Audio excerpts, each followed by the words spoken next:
In this video, I'm going to go over how to set up MongoDB on a Codenvy workspace. If you do want to use MongoDB on a remote server to host your database for an application, at least for free, I would recommend MongoDB Atlas, and these are the specs you get for free on there. So I'm going to create a workspace. And there's a few ways to set this up. I found the easiest way is to, again, use the PHP stack. So select this stack here and hit create. Okay, now that that's created, we can go ahead and install MongoDB. So to do that, we can just go to the Mongo docs, and within there, in the installation section, we're looking for Ubuntu, and this is the page here. If we just click this button at the top, it'll bring us to where we need to be, starting at step number 1. But I want to go over, or just look at these warnings here. And I don't know how that affects the Codenvy setup we have, but I don't think it does. But just to be aware of that. But anyways, to install MongoDB, we'll just copy these commands in order and run them. So let's do that. I'm going to copy the first one. And let me make this screen a little bit bigger, or the fonts. And this as well. Okay, pasted that in. So we need to know which version of Ubuntu we are running here. You can check that by going to the command prompt, the terminal, and typing lsb release -a, and it'll tell us we're running 16.04. So we want this one here, and it's selected, so copy that, run that, and 2 more commands. Copy this one. Okay, and this one. And I am going to install the latest version, so I'm going to leave this tab selected. And then, yeah, copy that and paste it in. And now that that's installed, the next step says that you should be able to start the service. So this isn't going to work, but I'll just show what happens. Copy that, and you get unrecognized service. But there are workarounds for that. I'll show one way to get around that later in the video. But for now, let's just test it out. So if we type Mongo, which is the shell client, it says it can't connect to the server. And if we want to try to run the server, we type MongoD, press enter, and we see that there's a problem that it cannot find this directory here. So we're going to create both these directories at the same time with mkdir-p to make the parents. In this case, that would be data and db. And we need the sudo in front of that. Okay, so that's created, but if we try to run it, we're still going to have an error.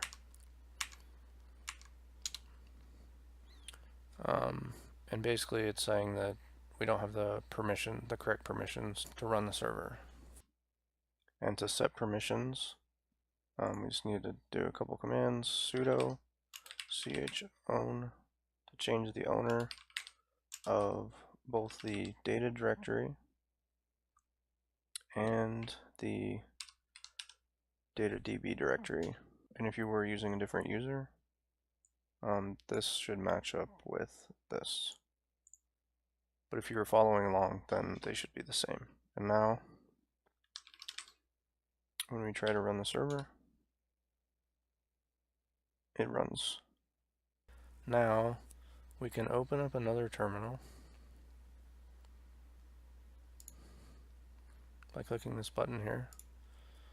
And we can connect now with the shell, and we're in, show DBs, and everything's working. So I'm going to exit that for now.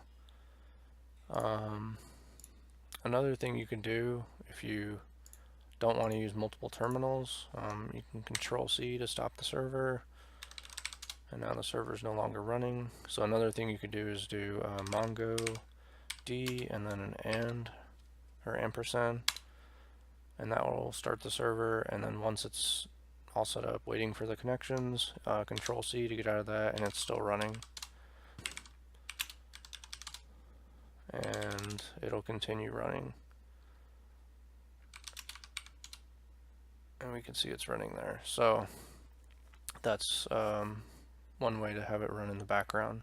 I'm going to shut that down now and show a better way to run the Mongo server in the background, which is to use this command here. So we're going to paste that in and try that. It gives us an error, and that error is permissions error. So if we try to run it again, and we take out the fork option like it says, it'll show us what's causing the problem. There's a permissions issue with this folder here. We could set the permissions for that folder and it would work, but I'd rather just have the log path be a different directory. So I'm going to make that directory. Let me get the font a little bit larger here. Make that directory in the user home, and I'm going to call it Mongo logs. You can call it whatever you like. And now if we try to run this,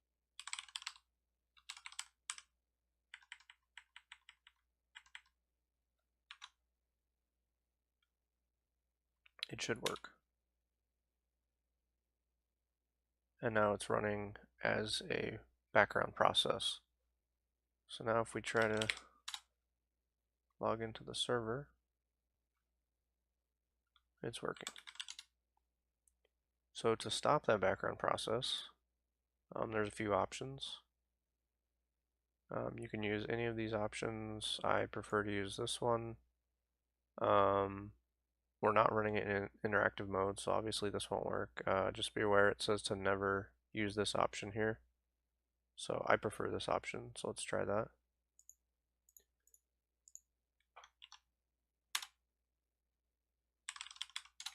And we can see the server is no longer running. So I want to start that back up. Let's go back to that. That was here. And if we do want to see the logs as the server is running in the background, we can tail the log file by running tail-f and the path to the log file. So it's going to be Mongo logs and right there. And now if we open up another terminal and connect, we can see everything that is being logged out. So once this is all set up and installed, you want to make sure that you save the snapshot of the current state of this container or workspace. So the way you do that is right click and hit stop, and that will go ahead and save the state and keep the MongoDB installed next time that the server starts. I'm sorry, next time that you start or run the workspace. And I believe that if you get disconnected from being idle, that it will still save a snapshot, but I'm not 100% sure of that. So anytime you make an install like that and you want to stick, just go ahead and stop the workspace with a snapshot, which would be this option here. So we might want to have the Mongo server run when the container starts up. One way to do that is to edit the entry point.sh file that's in the user home path. And the reason that works is because that is automatically run when the container starts. So to do that, we can use editor, which is built in, which comes with this container, and open that file, which is entry point, and run this as sudo.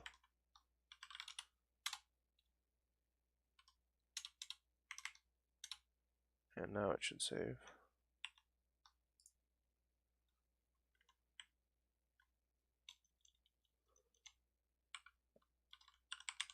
Oops, not editor. It is Mongo logs. And now that should work. Okay. And if we shut this down now with a snapshot,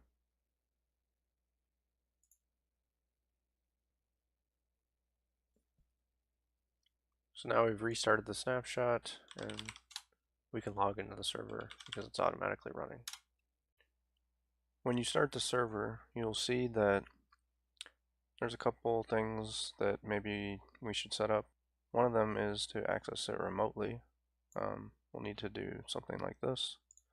And another is to set up access control. So one way to connect is without setting any of this up, you can use SSH tunneling, which is already set up by default in your Codenvy environment. And I have Compass Community Edition pulled up here. And if you want to download it, you can just go to the MongoDB website at this URL, and you want to get the Community Edition, and you could read about it here. So once you've gotten that, you can go to SSH tunnel. It will say none. You'd click on that, and we're going to use an identity file. And for the host name, we're going to use, well, let me show you how to get the settings. Click SSH, and this is the host name here. So we can copy that, paste that in. This is the port. Copy that, paste that. The username is going to be whatever user that you're logged in as. By default, it's going to be user, so that would be this here. An identity file I'm not going to set up right now. If you want more information about that, you can look up how to set that up in a previous video I have about connecting to Codenvy with SSH. But basically, you would create a file and put this private key that's underneath here inside of it and save it, and that's the file that you're going to use. And then you'd go back to Compass and select that file. Okay, so I have the file selected, and all these settings look good here. And you do want to leave this localhost and the default port. That's the port our server is running on right now by default. And now if we try to connect, we'll see that we just got in the database, and it's showing that we are connected here as well in the log. So that's one way to access it. But I want to go over how to access it once we have changed this setting here. So I'm going to disconnect from the server now in Compass, and we'll come back to that. But if we stop our server now and we run it with, you can see that message goes away. There's one other step we have to do to let us connect to it. And I will recommend, if you haven't done so already, to stop your container or your workspace with a snapshot, because this step will require us to restart. And if you haven't already made a snapshot, it'll get rid of any changes that you've made. So what you do is you go to Workspaces, open that in a new tab, and you click on your workspace and click on the Servers tab, and you can add a server. And the reference, you can type in whatever you want. I'm just going to call it Mongo. The port is the default port that the MongoDB server is running on. That's 27017. And the protocol is going to be MongoDB protocol. And just hit add. And then you have to hit save, and the workspace will restart when you click that. So now that that's complete, we can see it'll assign a port to connect to. and we can just copy that port, go to Compass, and paste that in. And every time you restart the server, you're going to get a new port, you're going to get a new host. It's possible that they'll be the same, but most likely not. And paste that in. That happens to be the same this time. If you do have any settings under SSH tunnel, make sure you select none on that. And then we want to run the server. So you might have it set up to run automatically. If you do, you want to stop that and just test it like this, because we want to do IP or bind IP all. And now that that's started, we can try to connect. And now we're connected. And I'm going to disconnect. That is actually not a great setup though. So there's a couple things that we would probably want to change. One of the things we want to change is, instead of doing bind IP all, you could do just bind IP, and it would, and then list out. I would start with localhost so that you can connect to it locally from within Codenvy, and also list just an IP that you're using. And you can see that you can, instead of bind IP all, use 0000. That will do the same thing basically. But instead of typing in bind IP all every time we run the server, I'm going to use a configuration file, and that will allow us to do the same setting. So to do that, when you run the server, you're going to want to specify the configuration file path with either --config and then the path, or -f and then the path. Either way will work. So I'm going to create another configuration file in the user home directory. So to do that, we want to copy this, and we want to copy it into the user's home directory. Oops, forgot to put CP. Okay, so now that is in the user's home directory, and I want to modify that. So to change this setting, we can look at the documentation and go to the section we're looking for, which would be net options. And here's all the options we have. I'm just going to make it easy and use this option here, which is basically what we're using for the command line option. So we want to open up that file,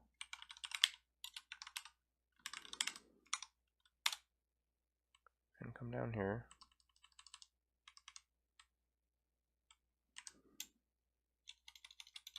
and place our setting there and save it. And if we run MongoDB, we still see that it's not working. But we did not specify the configuration file when we ran the server. So to do that, we can type MongoDB, and we can either use --config in the path, or -f in the path. So I'm going to use -f, and the path is user home, and then it was MongoDB.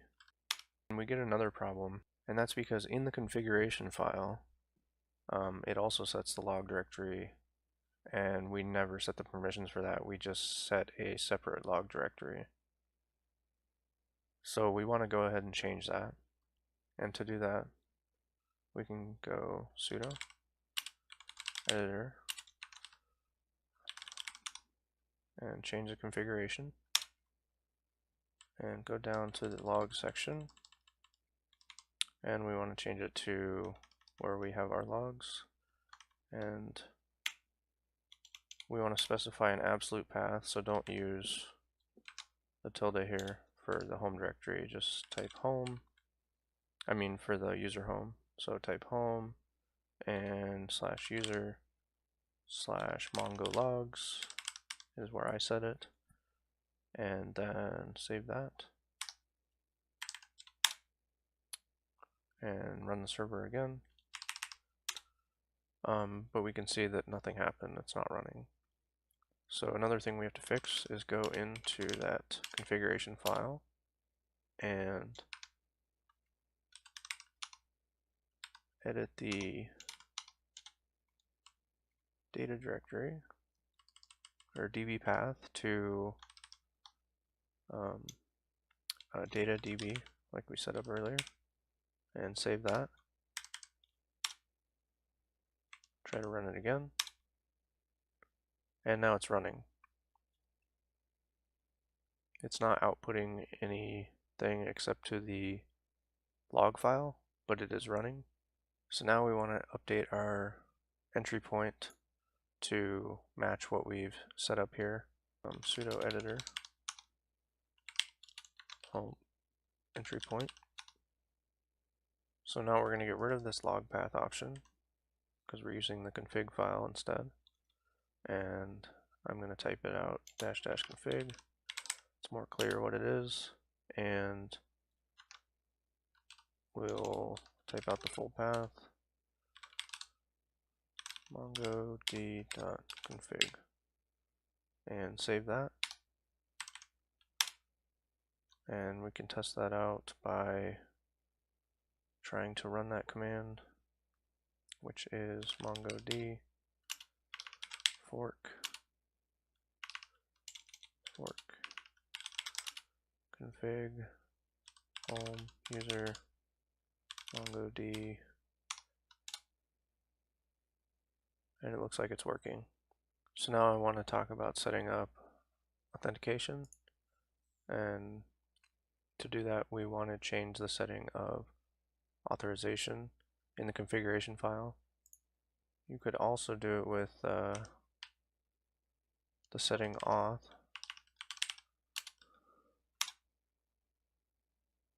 but I don't want to use that option. I want to use the configuration file. So what we want to do is I'm going to go to sudo editor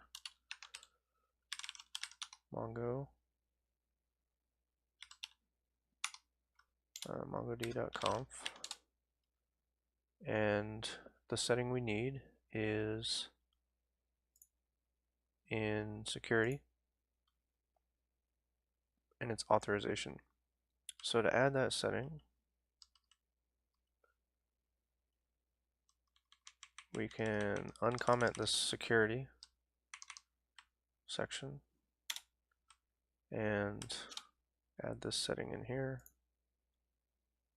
like this. Put a couple spaces, paste that in there, and this is not a boolean, it's a string, and the options are enabled or disabled. So if we do enabled and save it, and now run the server, let's make sure we shut it down, not sudo, and try to restart it without this auth setting, and try to connect on Compass again. We're still going to get that authentication error. So now it's set up in the configuration, so I'll disconnect, and now we want to set up users. So for that we're going to set up a user, and we're going to use username password authentication, and to set that up we can log into the server, and if we do show DBs we'll see there's nothing showing, and the reason for that is we have to first disable the authentication. So let's stop the server and change the setting in the configuration, and if you don't do that, if you don't stop the server, the new settings won't take effect. Change that to disabled and restart the server, and now log in and show DBs, and now we have the databases showing. And we want to use the admin DB, and now we're going to use this function create user, and we just want to copy the object part, and copy that, and to customize that object we can store it into a variable, and we can do that by typing edit and the name of a variable, we'll just say temp. First we have to define an editor, and I'm going to use the built-in editor, and then try that again. And if you see this error, it's because you ran editor with sudo before anything else. So it's not hard to fix. We can exit out of there, and if we look in the user home directory, there are two folders which are actually causing this issue. It's .local and .config. And don't do this, but I'm just going to show you how this happened. So if we remove those directories, sudo, and I'm already in the home directory right now, so I don't need to specify the path, the full path.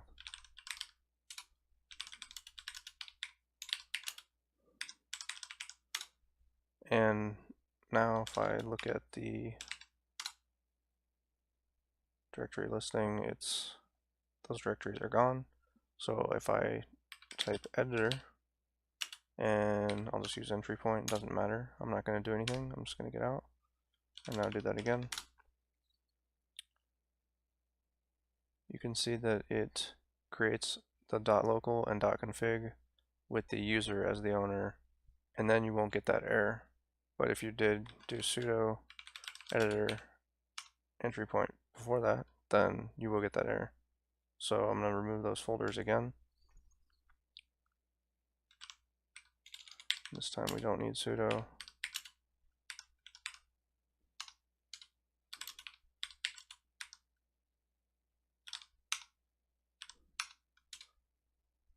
And now those are gone. And if I go sudo editor entry point and get out of here and show the directories again,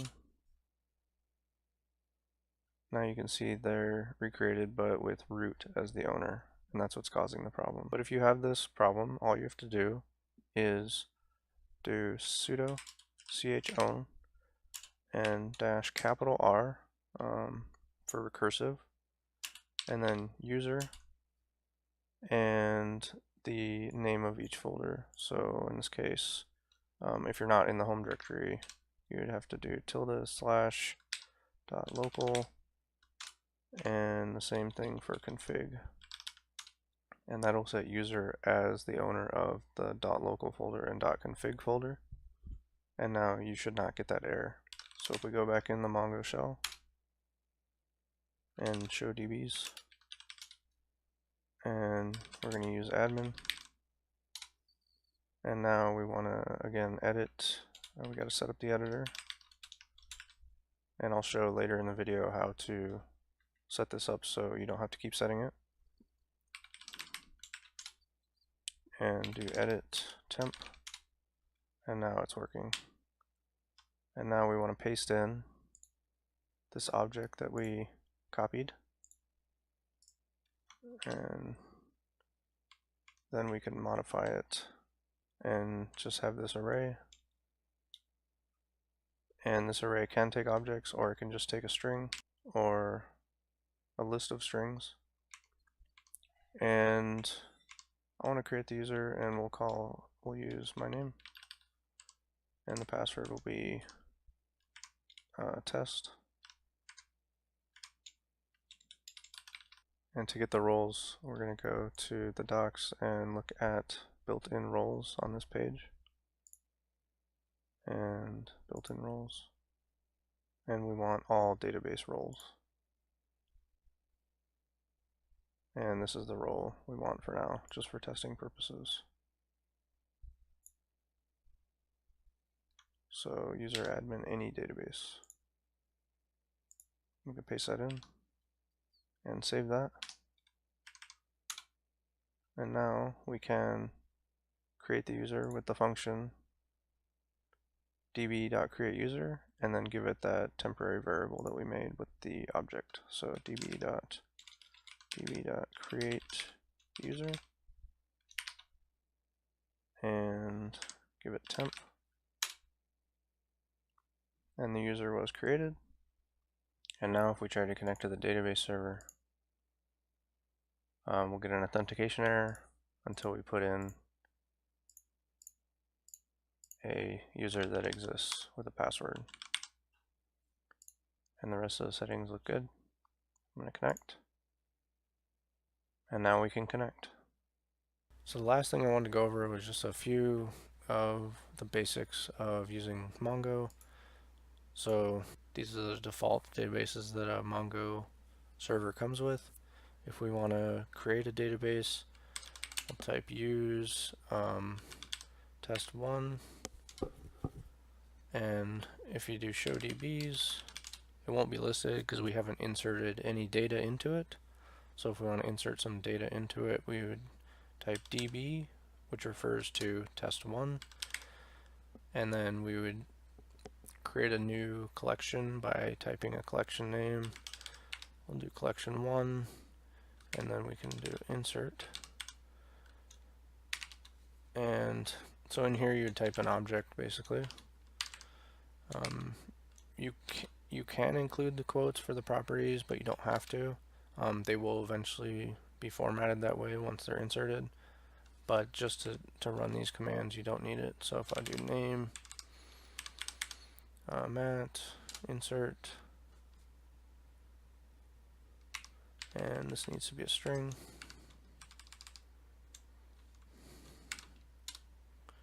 And now we can show the database with db.collection1.find.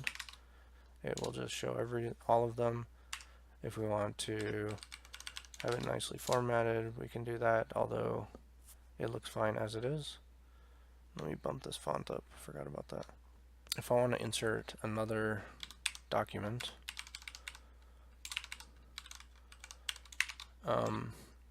if you open with a curly brace and press enter, it will bring you to the next line.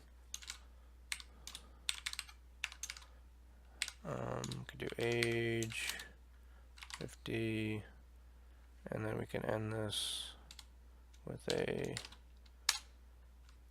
curly brace and a parenthesis. And now if we do find, it'll show both entries. Another thing we can do is do edit and then the name of a variable. I'll call this test, and it gives us a message, please define an editor. So to set this up, we can just type editor equals editor, which comes with this stack. And now if we type edit test, it will show us undefined, and we can put an object in here. And we could do name, Matt, age 20, and save that. And now if we type test, we can see that object, and we can insert it into a collection.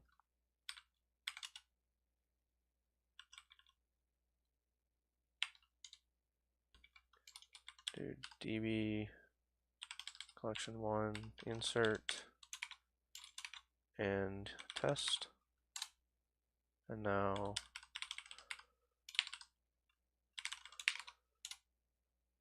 that document will be inserted into the database using our variable that we edited. So one problem with this edit is that if we exit the client and then go back in the client and then we try it again, it'll give us the same message. So to always have your editor set, we want to set up the Mongo rc.js file, and that should go in the home directory. So what we want to do is get out of here and type hutch and then the home directory, and it was, let's copy this and get rid of that extra period. And now to edit that file, I'll do editor, Mongo, and we're going to set that editor variable in here